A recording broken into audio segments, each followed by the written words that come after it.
allegiance.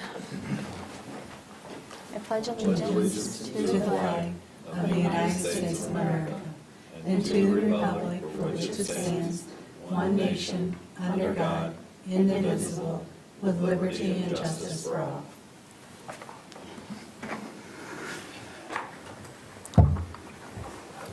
Okay, and roll call? Sure. Bartlett. Yes. S. Cortade. Here. M. Cortade. Here. Cook. Here. And Friend. Here. Okay, with that, we will review the agenda for conflict of interest. We have computerized tax roll, school tax collection agreement, holiday forest, drainage easement, beach district with the master plan amendment, and an implementation team appointment, the DNR grant applications, metro truck purchase, earned sick leave policy, and cell tower location. Does anybody have any conflicts of interest to declare? Okay, if there's none, is there approval of the agenda as it's presented? Approved. Okay, motion by Escortate and support by Bartlett. Any further discussion? All in favor indicate by saying aye. Aye. Aye. Opposed? Motion passes. With that, we have our first opportunity for public comment. We're a little short on public tonight. That means we always have a really riveting agenda. Would anybody like to make public comment? Okay, seeing no public comment at this time, we'll move to correspondence and reports. Those are in your packet, and you will see you've got the Road Commission weekly updates, the Traverse Connect annual report, the treasurer's report for February, clerk's report, supervisor's meeting log, and then you've got links to the most recent board and commission meetings. Does anyone have any questions on anything that's in the commission, in the communication, correspondence and reports, rather? Okay, with that, we'll move to the consent agenda. Ann, would you go through the consent agenda, please? The purpose of the consent agenda is to expedite business by grouping non-controversial items together to be dealt with by one board motion without discussion. Any member of the board, staff, or the public may ask that any item on the consent agenda be removed and placed elsewhere on the agenda for full discussion. Such requests will be automatically respected. If any item is not removed from the consent agenda, the action noted in parentheses on the agenda is approved by a single board action adopting the consent calendar. This evening, you have the February 18th, 2025 joint meeting minutes. Recommend approval. Check numbers 19358 through 19405 in the amount of $125,722.27. Check from the emergency fund, check numbers 5849 through 5872 in the amount of $56,757.84, with check numbers 5640, 5693, and 5787 previously approved, lost, and reissued. In the receiving fund, check numbers 2966 through 2967, paid in the amount of $451,158.31. The escrow fund, check numbers 2067 through 2071, paid in the amount of $15,252.50. Nothing from the roads SAD fund. Payroll, two payrolls, the first one dated January 26th through February 8th, 2025, check numbers 7901 through 7905, totaled $79,609.25. And the second payroll, the 9th of February through the 22nd of February, 2025, check numbers 7906 through 7909, totaled $75,910.62. Total payroll, $155,519.87, and total amount paid, $789,158.29. No proposed budget adjustments, and three other items: the computerized tax roll, school tax collection agreement, and Holiday Forest 2, Holiday Woodlands drainage easement. Okay, thank you very much. Would anybody from the board like anything removed from the consent agenda? No, but I have a question. Sure. I didn't know what the resolution number should be Oh, for good. the computer. 2025-03. There were no resolutions passed at the special meeting. And just for clarification, I typed this up for last month's meeting, so I will change the dates in there to be appropriate Sure. for today. Sounds good, thank you. Okay, seeing no items to be removed from the consent agenda, does anyone member from the public want anything removed from the consent agenda? Okay, seeing none, we'll bring that back for a motion. Is there a motion from the board? Okay, I will make the motion to approve the consent agenda as it is presented. And of course, we have that resolution as 2025-03. Is there support? Support. Okay, the the motion is by Friend and support by Cook. Any further discussion? Okay, we'll do a roll call vote. Friend? Yes. Cook? Yes. S. Cortade? Yes. Bartlett? Yes. M. Cortade? Yes. Okay, very good. With that, we will go on to the Beach District, the master plan amendment. Let's see what page this starts at and your, 65. thank you very much. Starts on page 65, and Claire Carner, our planner, is here to go over that agenda item with us. How are you tonight, Claire? Good. Good evening, everyone. So, as you'll recall, at the February 18th joint meeting with Planning Commission Township Board, we discussed taking the Beach District's sub-area plan and actually formalizing it as part of the master plan. And in additional conversations with Beckett and Rader, this seemed like a really good approach, just because the Beach District implementation plan has quite a bit of different projects, but some of them are zoning related. And so just to make sure that the plan is consistent with our master plan as we start to move forward, looking at, potential changes to the zoning ordinance, we want to make sure that that's all formalized with the master plan. So generally, the process for a minor amendment, it's a 42-day public review period. So what we're proposing, the Planning Commission unanimously recommended at their last meeting that the Township Board tonight send it out for that 42-day public review period. So we would send out notices to the paper, have that open for over 42 days, have the Planning Commission hold a public hearing at their May meeting.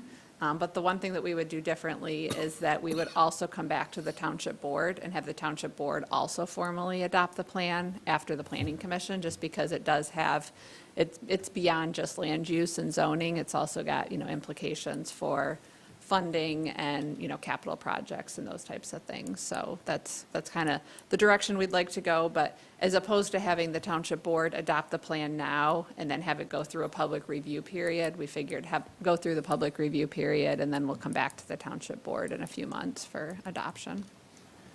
Okay, any questions for Claire on the Beach District and on the plan as we've seen previously? Any questions on the process that she's outlined? No, I think that's great. That's a good idea. Okay. There is a suggested motion here, and let's see if this gets it to where you want it to, Claire. Move to approve sending the East Bay Beach District subplan as a master plan amendment for a 42-day public review period, and recommend to the Planning Commission a public hearing is scheduled on the amendment at the next opportunity, which aligns with the statutory requirements. That's perfect. Okay. I think Beth wrote that, so. I wrote that and I didn't, talked with you about it, so I want to make sure it got you where you needed to be. So I guess I'll make that motion. Is there support for that motion? Support. Okay, a motion made by Friend, supported by Bartlett. Any further discussion? All in favor indicate by saying aye. Aye. Aye. Any opposed by no? Okay, that motion passes unanimously. Thank you for your work on this. Appreciate it. And to the Planning Commission as well. We'll move into the next Beach District item, which is the implementation team appointment. Okay, so we have, and Matt Cook, feel free to, add anything to this if you are serving on the Beach District implementation team, but you'll see our list of Beach District implementation team members. We have really good representation, and a really key component of our Beach District is the property owners, so both the residents as well as the business owners. And so right now we have a number of different business owners on the implementation team. However, Justin Mortier, who has been serving on our Beach District implementation team, got in touch with me. He's kind of His company is selling their ownership interest in some of the hotels, he's going to be phasing out of the beach district, and so felt like it would be more appropriate to have another representative hotel serving on the implementation team. So we met with Rob Bruning with Cherry Tree Inn, and he's very interested in serving on the implementation team. He was also recommended by Traverse City Tourism, who works with, a number of different hotel owners, and he's been kind of active with that. So I met with him, and he's interested in getting engaged and serving on the implementation team. So that would be recommendation to, in place of Justin Mortier, to put Rob Bruning on that. Okay, are there any questions? We've talked a little recently internally about the terms on this, and as well on the food security subcommittee as well through the Parks Commission. And really, these were appointed without that definition. So we will be taking a look at that and eventually bringing back kind of like an outlined term and so forth, so it's a little bit more defined. But at this point, we're just looking to, switch this person in, and glad that they're willing to serve and have stepped up to do so and be involved. So if there's not any questions, is there a motion? I'll make the motion to move to appoint Rob Rooney to the Beach District Implementation Plan. Okay, is there support? Support. Okay, that's a motion by M. Quartade and supported by Cook. Any further discussion? All those in favor indicate by saying aye. Aye. Any opposed by no? Okay, motion passes unanimously. Thank you. And please thank Rob too. And let's see, we are going now to the DNR Trust Fund grant applications. Those begin on page 68. And we do have Elizabeth Calcutt here from TART, and I'll kind of let you ladies go walk us through this one. This was seen previously by the Planning Commission and the Parks Commission, correct? Yes. Okay, and maybe you could, Elizabeth or Claire, outline how this is different than last year's. Obviously, we were successful at getting the segment one. Segment one, so we had 2 segments last year. Segment 2 was to continue from the new trailhead that's going to go in across from Wood Creek or Buttermilk Loop, and it will continue from the new trailhead to the existing trailhead at the Grand Shores Regional Lake Conservancy's Mitchell Creek Meadows. So it's a lot of boardwalk. It's close to $5 million. We're figuring out that's the same price that we submitted for last year, and we're looking to, they pulled the application in the fall because we hadn't heard from TAP yet, which is another application and a critical match component for us. So we're still working with TAP. It's a multi-year rolling process, and so we're just looking to go back in with the goal of having that TAP commitment by their October 1 deadline. So still figuring out the match, but it would be the same application. It scored really well last year. We anticipate scoring really well again this year. It did. It would have been in the funding criteria last year, but again, it had to be pulled because the match was not secured and the ink dry on the match. So this would be just submitting it again for this year. Any questions regarding that or the resolution presented? Okay. Resolution 4? Yep. 04? Is there a motion? I'd make a motion to approve Resolution 2025-04, supporting the Michigan Natural Resource Trust Fund grant application. Okay, is there support? Support. Okay, motion is made by Bartlett and support by Cook. Any further discussion? Okay, it is a resolution by roll call, I believe. So we will do roll call. Bartlett. Yes. Cook. Yes. M. Quartade. No. S. Quartade. Yes. And Friend. Yes. Okay, thank you very much for your work on this. And I just know one, that we might be back. We met with Jeremy, our grant coordinator, recently, and just figuring out if we're going to need to add any more specifics over the coming months as we really nail in the budget. And also, we do anticipate having a couple more grant opportunities coming up over the next few months, so anticipate us being back for those That's good. Thank you. Yeah, that, our grant coordinator through the DNR Trust Fund is very helpful, and that meeting was helpful not only on this project, but the project that is next on our agenda, or next in the DNR Trust Fund grant applications, which is the Holiday Woodlands Natural Area. So with this one, the Parks Commission did take a look at this, and the Holiday Woodlands Natural Area, the status of it is, you'll recall that we had a Rotary grant for the planning of Holiday Woodlands Natural Area. It's not intended to be a high-intensity park, but with trails and some amenities like a parking lot type thing, but pretty low intense. With that Rotary grant, they've gone through, involved the stakeholders to see what are the pertinent issues with the property, and then had it help them inform or create a survey. The survey was done by residents, and then the results of that went back to the stakeholders to try to kind of clarify and hone things in. And now they're at a point where they will be coming to the next Parks Commission meeting for an open house with some generalized recommendations, but getting some input on public feedback on what the survey defined and what the stakeholders also supported with that.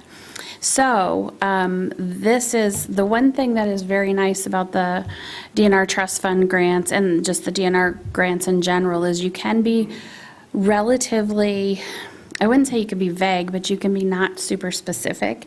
And as you're going through the process, because these are like 9-month process for grant, you can define that more clearly as you work through with your grant coordinator. So for example, on this one, the first resolution is for the, to support a grant application to the Passport, Recreation Passport Grant Program. And that's where we kind of honed in at first because we felt we had the acquisition grant going in with the Land Conservancy. We had the 3 Mile Trail going into the Development DNR Trust Fund. So we were like, well, we'll go to the Passport. Passport is a max of $150,000 and requires no match. So that's what we did, and the Parks Commission went through and gave a recommendation to go for the Passport grant. Well, as we were talking to Sharmi just last week, I think it was on Wednesday before the MTA meeting, and we were talking about, as an aside, mostly the 3 Mile Trail, but as an aside that this was going in, she spoke about, how competitive the Passport grants are because they only allot $2 million for the entire state. So while it is a max of $150,000, obviously you only have, more than a dozen, but not much more in successful applications. And so she said, I really think you'd be, go ahead and put it in, but I think you'd be well suited for a DNR trust fund. And I was like, we already have one in. I don't want to be our own competition. She's like, how the analysis and the scoring goes. You're not really against yourself. Your scoring is your scoring. And you can be awarded multiple in 1 year. Apparently last year there was a municipality that had 3 successful grant applications in.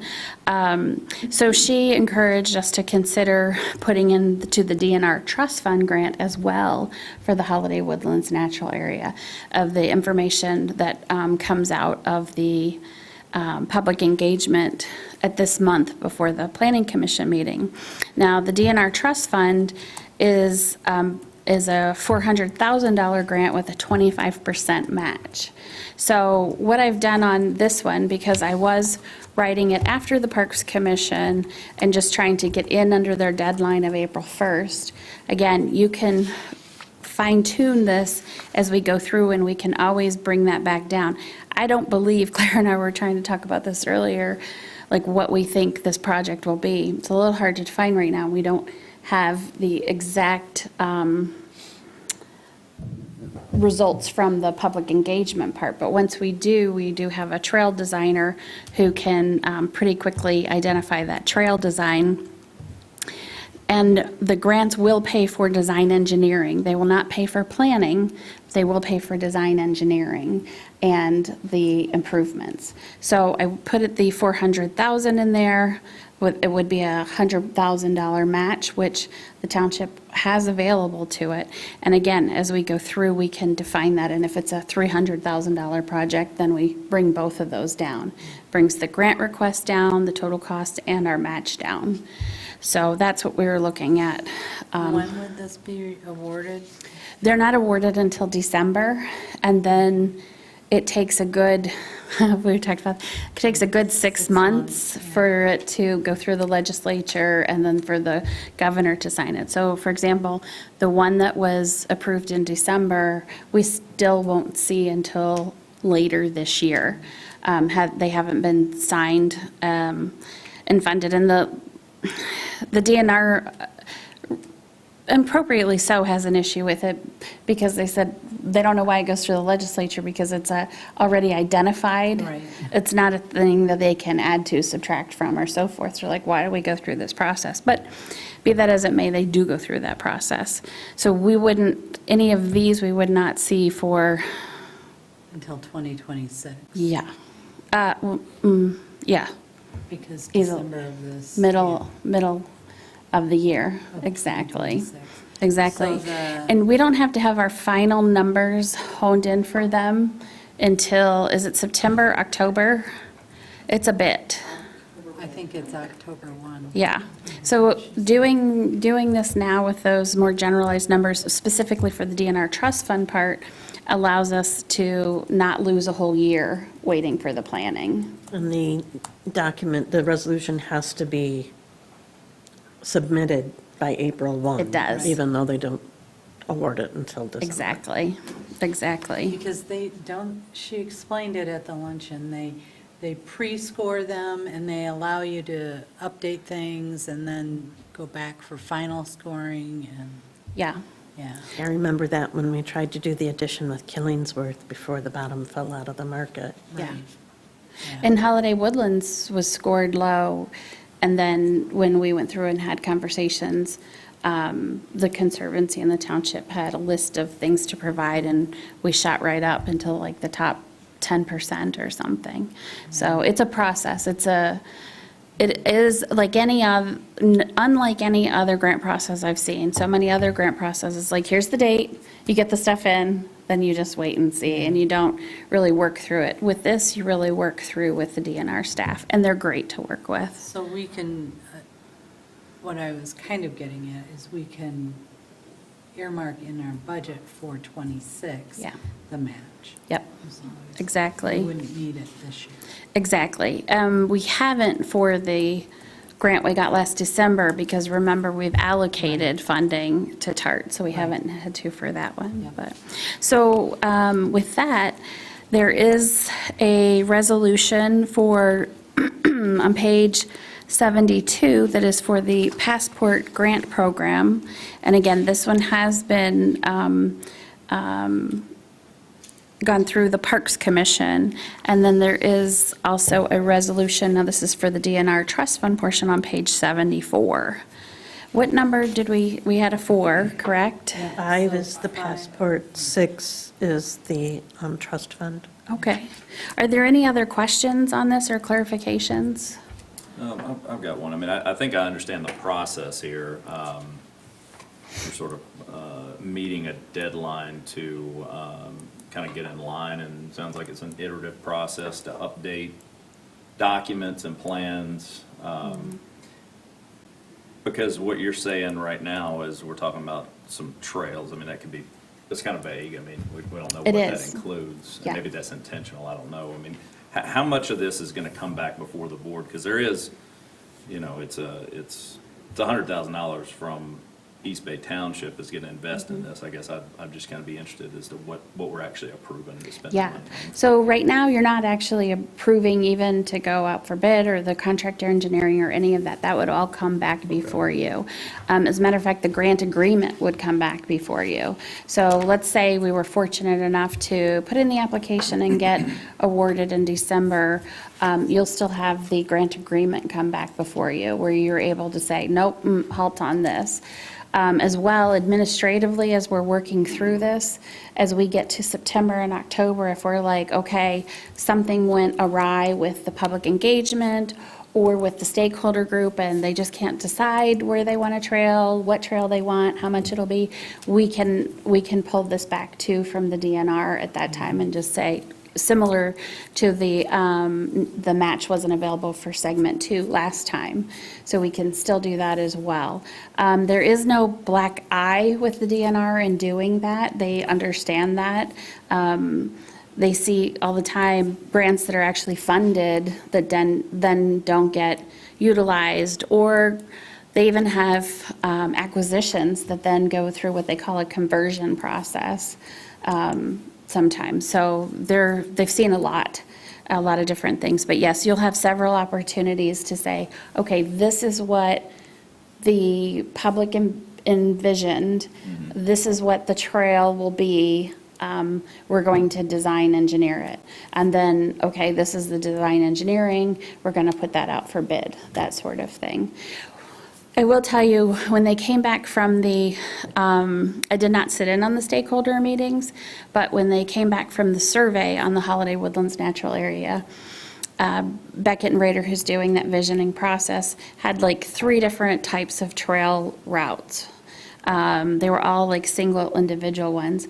And then they ended up having a 4th one added as well that the stakeholder group really liked, which was like almost like a circular trail through the property, so that people could go like, this is a 1/4 mile, this is a 1/2 mile, or, you know, if you do the whole loop, it's exactly, I don't know, 2 miles, 1 mile, whatever it is.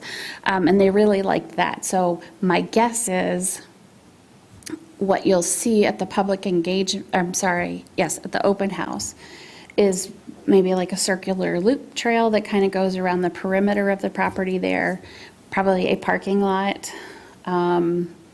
maybe 2 parking pads, I'm not sure. But again, that's the kind of thing that they'll put that out there, and then they'll say, okay, what do you like about this plan? What don't you like about this plan? What could be improved with this plan? What aren't we thinking of, or what are we? So, Okay. yeah. Any other questions? With that, is there a motion for Resolution 2025-5 for the Passport Grant? I'll make that motion. Okay, is there support? Support. Okay. It is moved by M. Cortate and supported by Cook. Can we do a roll call, Ann? M. Cortate? Yes. Cook? Yes. S. Cortate? Yes. Bartlett? Yes. And Friend. Yes. Okay, thank you very much. Resolution 2025-6, that's for the same project for the DNR Trust Fund. Is there a motion for this resolution?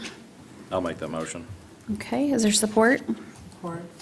Okay, that motion is, Cook has moved and Bartlett has supported Resolution 2025-6, and we'll do a roll call vote for that.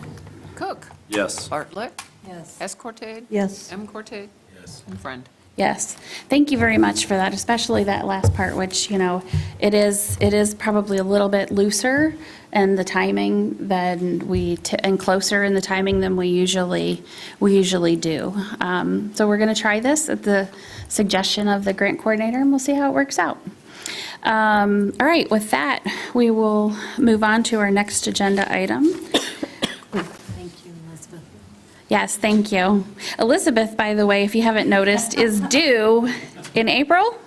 4 weeks. Wow. Congratulations. Somebody else might be here. All right. Next, we have Grand Traverse Metro Emergency Services Authority, the ladder truck purchase, and Chief Mackin is here with us. How are you? Good, how about yourself? Good, thank you for being here. Thank you, appreciate it. As you mentioned, Paul Mackin, Grand Traverse Metro Fire Chief, here today because you have a resolution before you. On February 25th, the Grand Traverse Metro Board approved a ladder truck purchase as a part of our apparatus replacement schedule. The particular new aerial would replace our current 2007 Pierce aerial truck.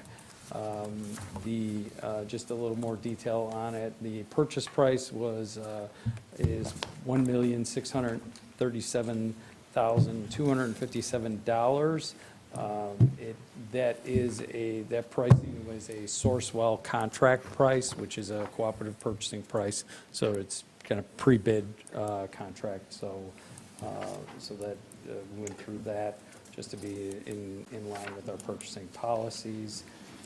The intent, you'll see in your resolution, you should have in your resolution, the intent is to apply for financing for an amount of $982,354. And that would be around the time of delivery, which, if all goes well, would be sometime in 2026.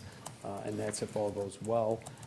That amount represents 60% of the purchase price. We have, as a part of our capital replacement plan, we have a goal to put 40% down and then use financing for 60%. That's a target. In some cases, we think that we can do better than that in terms of putting a little bit more down, financing less. But again, that's our target, to ensure that we at least put 40% down.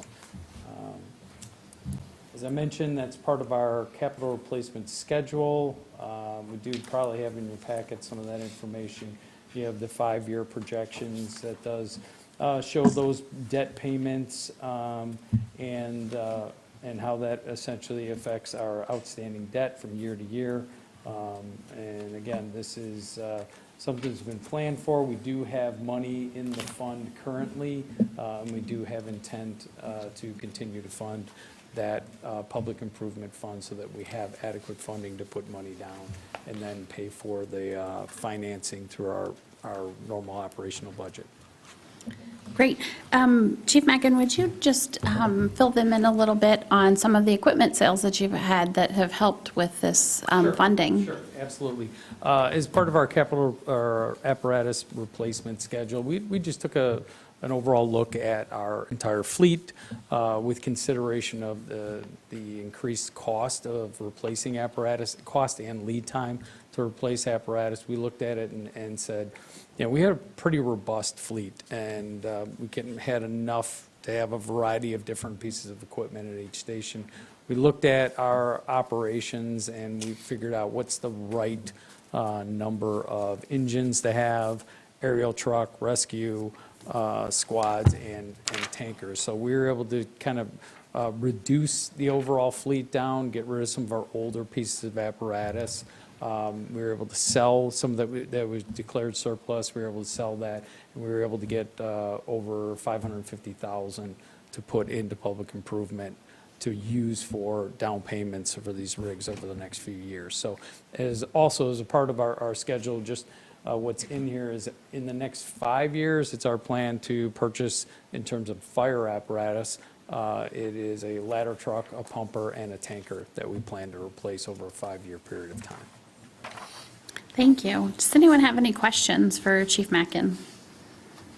I was just curious a little bit about the procurement piece of this. You said y'all went through Sourcewell? Sourcewell, yes. Which I've heard of, as a procurement vehicle.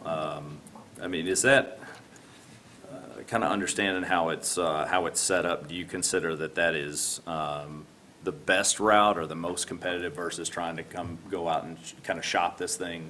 It is. We feel we have a fleet, and we're trying to standardize our fleet. Some organizations, departments with really large fleet will stick with one particular type of manufacturer so that there's consistency in fleet. Others will just, use a variety of things, and they'll have a stringent spec. In terms of a lot of the apparatus manufacturers have consolidated, and we're down to probably about 3 major players in the U.S. market. There's a lot of smaller ones there. When you get into pieces like aerial devices, they're very specific, just because of the nature of those and the weight requirements, et cetera. So We felt confident with this particular brand. It's consistent with the last engine that we just purchased, the last number of our other purchases. We have confidence in it, and again, to look at how do we ensure that we're getting best price. We use the cooperative purchasing agreement as the tool to kind of allow us that ability to look at specifically what we got or want and need, and then also to ensure that we're getting best, open bid pricing for it. To kind of maybe explain it a little bit more, when you look at a ladder truck, there's so many differences between manufacturers. So, when you bid one particular piece of equipment, some people will write their spec with a certain, 3-to-1 safety factor, this type of tip rating, this type of reach, and there's such a difference in aerial manufacturers that sometimes by the time you're done writing your spec, you're pretty much down to one or two Yeah, people I get that can actually produce it. Okay. So, I recall too, for the people who are listening to this meeting, that at the Metro meeting, you had mentioned, because I think maybe it was Glenn who brought up, well, we're supposed to bid things, but through this cooperative, they do that process through it. So when you're purchasing through them that they've vetted that. yeah, there's contract numbers assigned with these bids for this particular, there's countless pieces of equipment that you can get through Sourcewell. Another one that's commonly used in for fire apparatus purchases is the Houston Galveston Purchasing Cooperative. HGAC is one. Sourcewell, we're already a member of Sourcewell, so we don't really have to pay a membership fee. So there's no additional fees for us to use Sourcewell since we have a number for that. So we just thought it was best way for us to do it and get something that fits our needs. Yeah, it makes sense. Okay. Okay, any additional questions? I guess my only question, this has gone through the Metro Board. Yes. When will, or has it gone through the other two Yes, sure. authority boards? Yeah, it did go through Acme Township last week. That was approved, and tomorrow evening it is on Garfield's consent agenda with a thank you. recommendation to approve. Thank you. So this would be Resolution 2025-6? Oh, 6, 7, 7, 7, okay, because thank you. there were 3 Okay. under the Great, trust stuff. 7. Is there a motion for Resolution 2025-7? I'll make that motion. Is there support? Support. Okay, it has been moved by Cortate and supported by Cook to approve the resolution approving the financing for the aerial ladder truck purchase. We'll do a roll call vote on that, Ann. M. Cortade. Yes. Cook. Yes. S. Cortade. Yes. Bartlett. Yes. And Friend. Yes. Thank you very much. Thank you for being here tonight.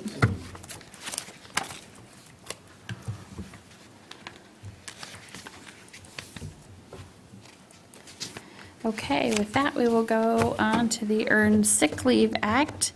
And Sue has been working with Fahey Schultz, which is a great firm that we use for some planning items as well as we use them for the short-term rentals, and has some recommended policies here. Great, thank you. Yeah, we've worked with Chad Karsten and Lizzie Mills. We virtually attended 3 or more of their webinars and had some nice discussions with them over the phone, and molded something that we feel with what we've presented to you is a cohesive way for the township to move forward with our salary folks, with our hourly folks, so that we don't have to micromanage the hours with our salary folks. They will be front-loaded with a total of 72 hours a year that does not roll over. It's a use it or lose it. And we will be getting rid of personal time, the 48 hours, so it's really a 24-hour addition that's compliant with the law, keeping vacation and this earned sick leave time together. And then the hourlies, we will be tracking those, 1 hour of ESTA pay per 30 hours worked, not 30 hours paid, but 30 hours worked. So holiday, vacation, sick time does not accrue hours, it's just that.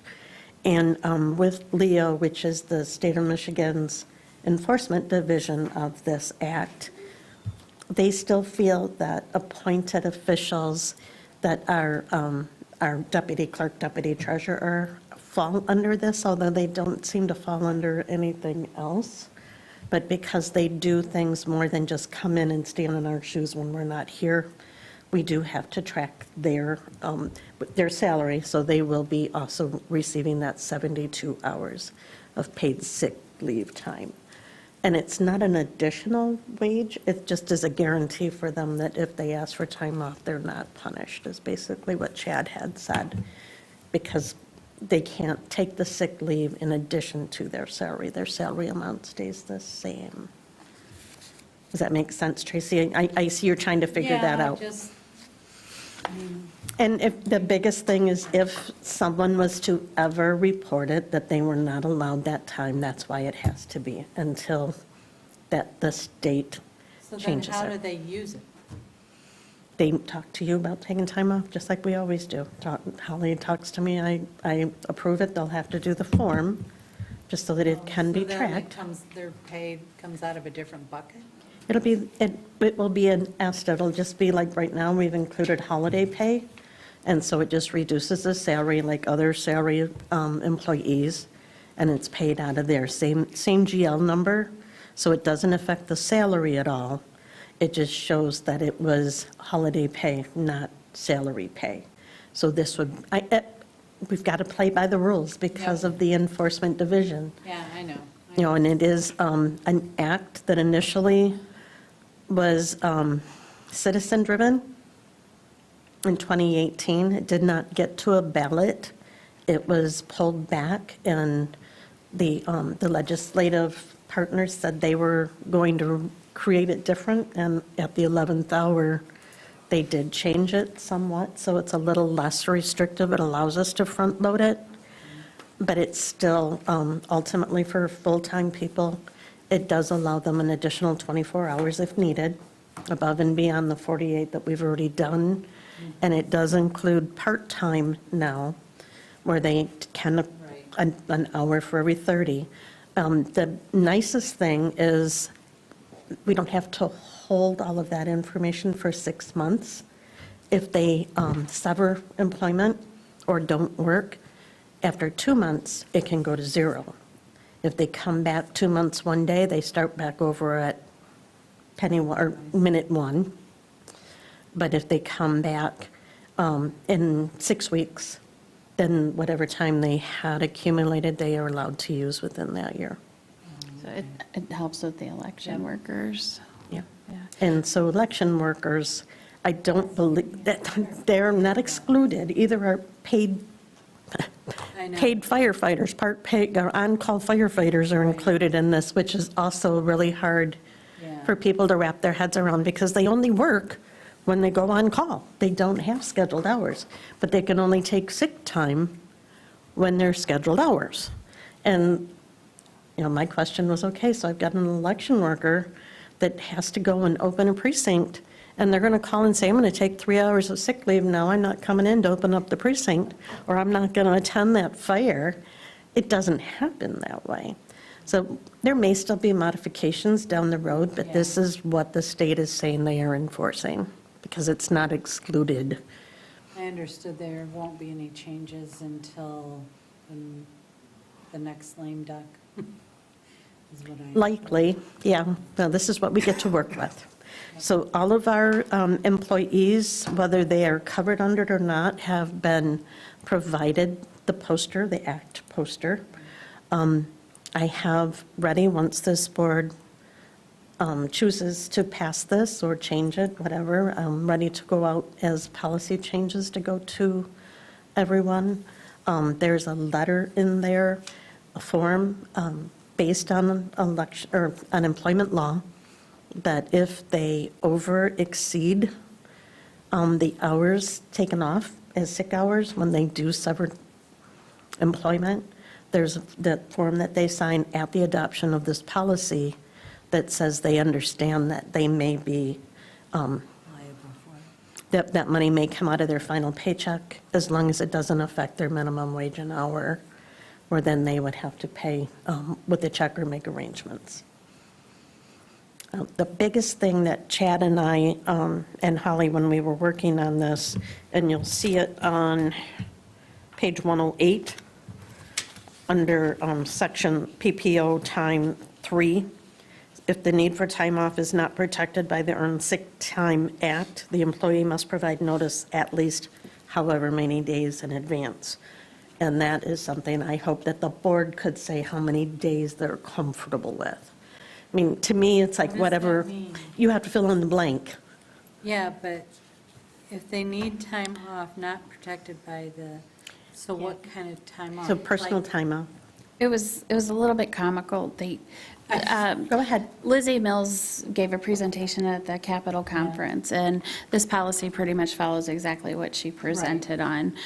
Given, I mean, there's some idiosyncrasies for different townships, but ours fell right into this. And she was pretty comical. If you've seen her present, she's pretty lighthearted, very knowledgeable, but lighthearted. And she was like, you know, how do you know? Would you have like it says in here, for the following persons, vacation, personal reasons, this, then this, and this, and, you know, it's kind of silly. I mean, Not gonna be obviously, sick 80 hours, and I know that in it's advance, right. 40 hours before I'm sick, so could you just, but it says like here, it goes down through the things. If it's foreseeable, then so much advance note. If it's not foreseeable, then you have to call on the start of your shift.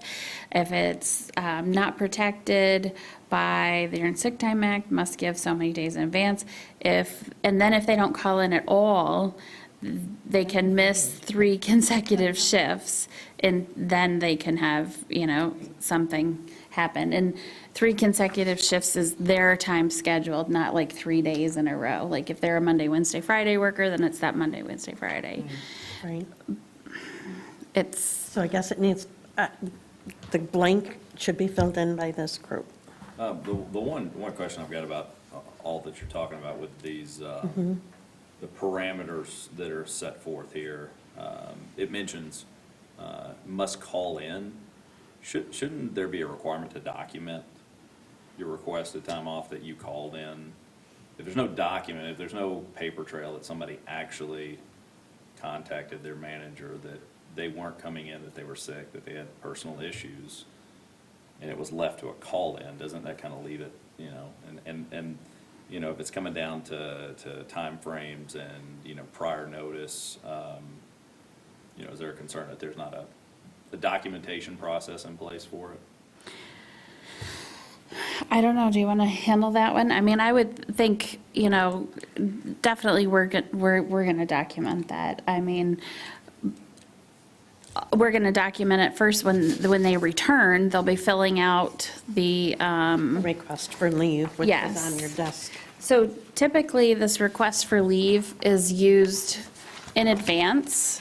So if someone determines they're going to go on vacation or take a half day off for some reason, they'll use this form in advance, and then they'll give it to whoever's their department manager, supervisor, whatever the case may be, and then these will get turned in on payday. I know when I get them, I hold them until payday to turn them in, because sometimes somebody plans in advance, oh, I'm going to take a half day off, and then they're like, oh, my dentist canceled my appointment, I'm not taking that half day off.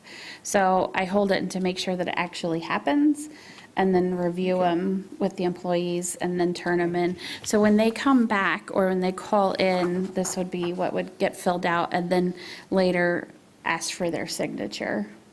Right. So an unforeseen, if somebody's hospitalized, someone else may call in for them. They're not able to call in, but then we would note that, because we don't just pay without notation. Or if somebody was gone 3 days and didn't call, which really, I mean, we should plan for it, but it's really not likely going to happen. I mean, you know, we work together every week with each other. It's like, you get to know everybody pretty well. But anyway, the point is not lost, is that if somebody misses 3 days and they just have spaced out or not a good employee, whatever, we're going to document that they have this many days off, and then employee signature, I'm going to put,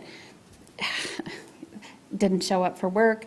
I've tried texting them, I've tried calling them, I've tried emailing them on these dates and times. Okay. Yeah, one question I did have when I was looking through this, and I wish I had read it again. I had read it when we got it, and then I was like, I have to remember that. But we have the, What page are you on, Beth? I'm on 108. Okay.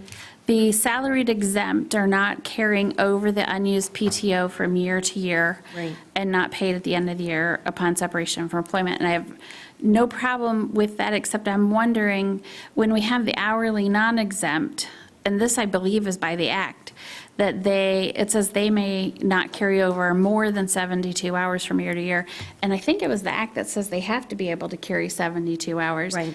And I But think, not more than. So But if they not had more than. 100, they can still only carry forward 72. It's a lot Right. like our vacation where we can carry over 1 week. exactly. And there's only so much you can, before it's capped off. Right. And so we don't have that choice with the hourly non-exempt. I believe we do have the choice with the salary exempt. Now, this is written where we wouldn't permit it to carry over from year to year. And they did mention that in the workshop that I was telling you that I listened to. She's like, that's kind of how we write it, but that's a board decision. I'm just wondering, because we let the hourly non-exempt carry over up to 72 hours, would it make sense to also allow the salary exempt employees to be able to carry over 72 hours? And that gets used before short-term disability. Yeah, it would help with that, because we've had 2 employees, I think, utilize short-term disability. No, 3. And it basically, they have to use all their, well, the way we have it now, at the 48 hours, they would use like almost all their paid time off to get that. And they might have had other appointments earlier in the year. So I just don't think it would be harmful to maybe adjust that part, but I'm fine with whatever the board wants to do. I just thought I would bring that part up. And my understanding is we can tweak that part. And that's what I was just trying to read through the state's act, or interpretation with questions. I did not anticipate that question, so I haven't researched Yeah, that. no, I get that. Is there a preference on that number 3 with the number of days in advance? I mean, I would be fine with like, I have a hard time saying how many in advance. This is, so, the only way you could have advance is if you're taking it because of appointments or something. well, no, think about it this way too. It says, Or a If I'm- maternity or a surgery. if the need for time off is not protected by the Earned Sick Time Act. Now, the Earned Sick Time Act protects these numbers 3 through 6. Families, mental or physical illness or injury for the employee or the family member. Then it goes on to a whole bunch of things that pretty much are everything to do with the employee and the employee's family.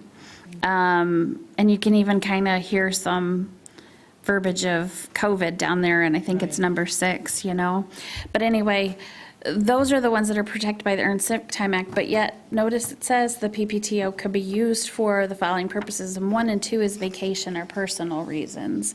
So that may be more what we're looking for. How many days in advance would we want to know before someone uses it for vacation or personal reasons? I don't have a huge angst one way or the other, and I don't have a huge threshold that I feel is necessary. I mean, I feel like our employees, especially if it's vacation, try to let us know pretty well in advance. Well, we've And- already created a spreadsheet to track time, because our financial software doesn't have that kind of a tracking method yet that does that.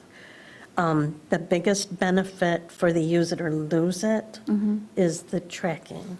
Yeah, So if you roll it, then you're tracking multiple years, you're tracking all of the different, it's going to become much more cumbersome because they'll get that 72 as a salary, plus if they had 20 left over, then you're not accruing it like you are with an hourly, but then you're, They would get- okay, which year is this coming out of? How is this?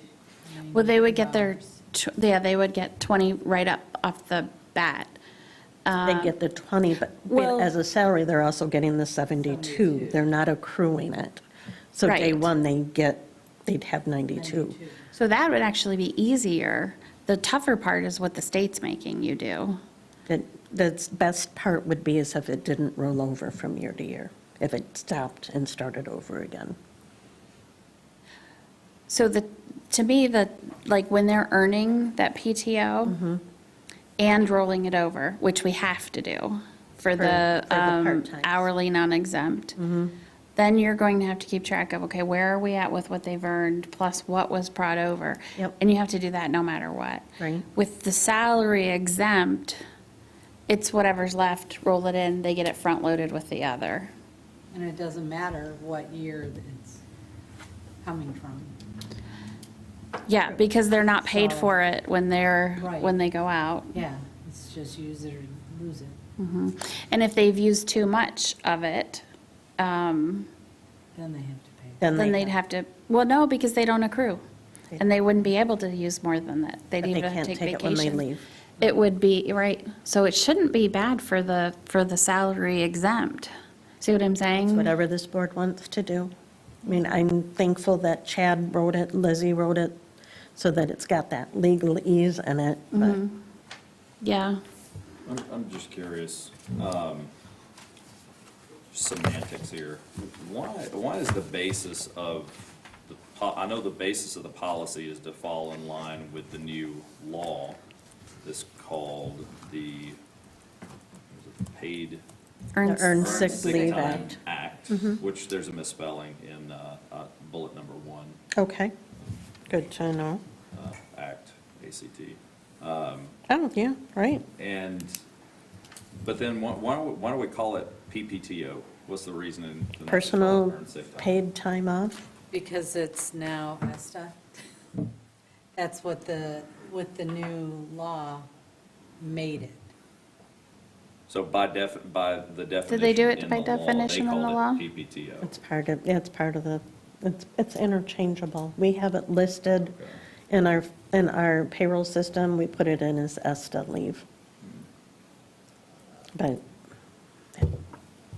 so back to bullet point 3. Do we- How many days' notice do you want?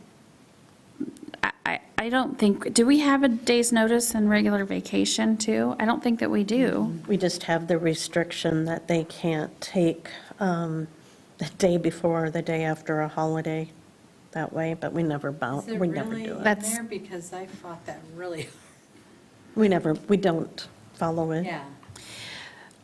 So, I would, I mean, I'll put Like 1 day 4 in there. days? One day. That's what I'm 1 day? thinking, like 1 day. I'm good. I would like to see, I mean, I just think it's more fair between non-hourly and hourly. I think it's crazy the way the state did it that way, but I hate to see salaried not have that same benefit that the hourly have of being able to carry that over. So one thing I would say is salaried, and we can clear this with attorneys too, we could pass it and make sure that that's fine to do it that way, that we have that latitude, but salaried exempt employees will, let me go back down here, what does it say? May not carry over more than 72 hours of PPTO from year to year. We would just template the same language from the second paragraph to the first one for regarding the carryover. And so. Okay, let me make sure where are we at? Sure. So fourth line down, salaried, Page 108? yes. Okay. Fourth line down, salary exempt employees may not carry over more than 72 hours of PPTO from year to year and will not be paid for unused PPTO at the end of the year or upon separation from employment. So it's literally just this section right here that is replaced with the same section, As the hourly non-exempt. Right. right? So, does anyone have any other questions on anything else with the policy? Yeah, just generally speaking, I mean, have we given much thought to the budget impact of this? There shouldn't be any budget impact. I mean, if Well, it is, there it's might going to be be very For slight. part-timers. Well, I'm just thinking of Additional hours. how, what I've heard from Nick Limcool, for example, with East Bay Ambulance. Sounds like there is scenarios where there's a lot of overtime. And you earn this based on how many hours you work. So there's probably scenarios where So people could overtime earn- works. They could earn a lot more. Yeah, so that's, in our ambulance, we have 5 full-time. So the effect there will be marginal, because they already get 48 hours. So now they'll be able to get 72. So it's going to be some effect, but not huge impact. Okay. The bigger impact will be on the part-time employees, that they're able to earn that. And a lot of those part-time are not getting overtime, but still, they'll be able to, let's say they regularly work, we have some that regularly work, like, say, 24 hours a week. So they'll work, or even a pay period. There's a lot that are 24. There's some that just do 12s, and Yeah. then there's some that put in 90. Yeah, that's more rare, though. There's a lot of like. Well, we're putting 12, more on 24. staff, so I think it will Yeah. become more rare. Right.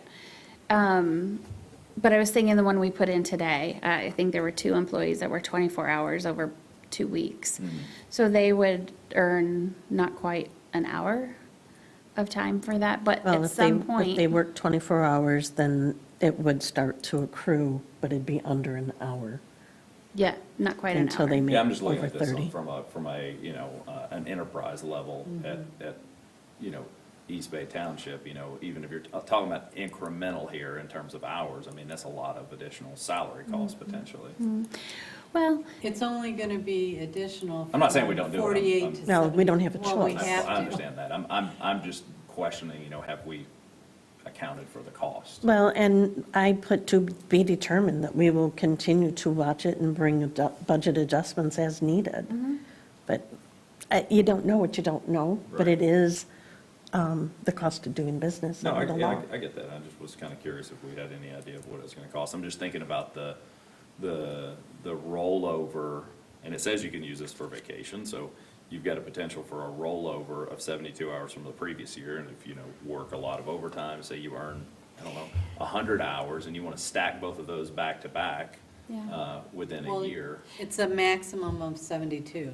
72 you can roll over. Right, but But you're you can never going only- to roll over more than 72. You can only earn 72 hours But what if I a wanted year. to use those 72 that I rolled over from last year, plus everything I've earned for this year in The December? 72, yeah, You can You only could. use up to 72? right. In a year. You only get 72 per year. but he's saying, I rolled 72 and I'm Yeah, using so 72, you'd so have 140. 144. But that's, Yeah. we don't have the option on that one, because those are hourly employees. We don't have the option to limit that. The law is saying we have to let them roll it over. Yeah, I get that. I'm just wondering if we really kind of, We can If we take a look. budgeted it Yeah. out, you mean? yeah. We can take a look at, well, no, we haven't, and here's why.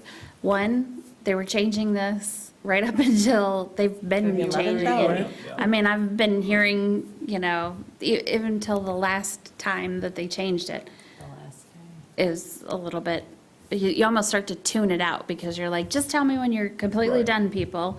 But anyway, for the ambulance, we can calculate that relatively easily, because we can take what our part-time hours are. We know what our full staff's gonna cover, and we can take our part-time hours, and we know if those are worked, it's gonna get us rough there, that we can count how many hours they'll accrue, and then we'd assume that they work those, and then we'd have to cover those. So there's a calculation that we can do. I think that there's gonna be less of an effect, like I said, with those full-time, and particularly the full-time here. It's a difference of 22 hours, 2 days, a little over 2 days a week. And people tend to cover their work anyway. Sure. The majority of them let that personal time fall by the wayside. They don't use it. They don't use their vacation time Yeah, on the ambulance side of it. yeah, there's some, yeah, for sure. Let's see, there's also the form with this. Yep. And so there's two forms with it.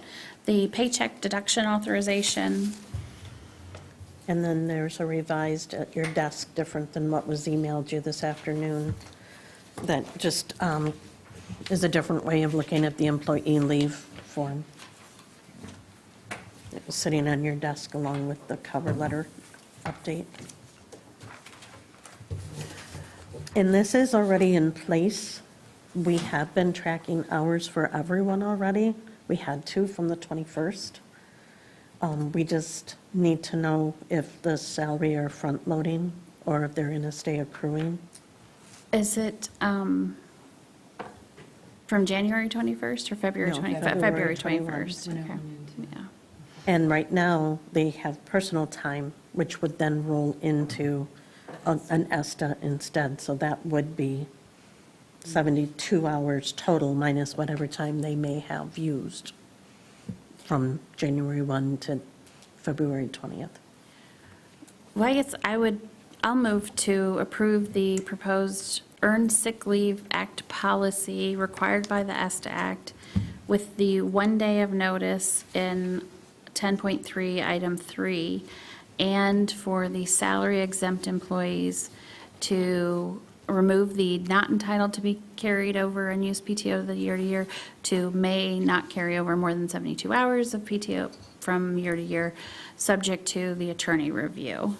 And to approve the 2 associated forms of the paycheck deduction authorization and the updated employee leave authorization form. Is there support? Support.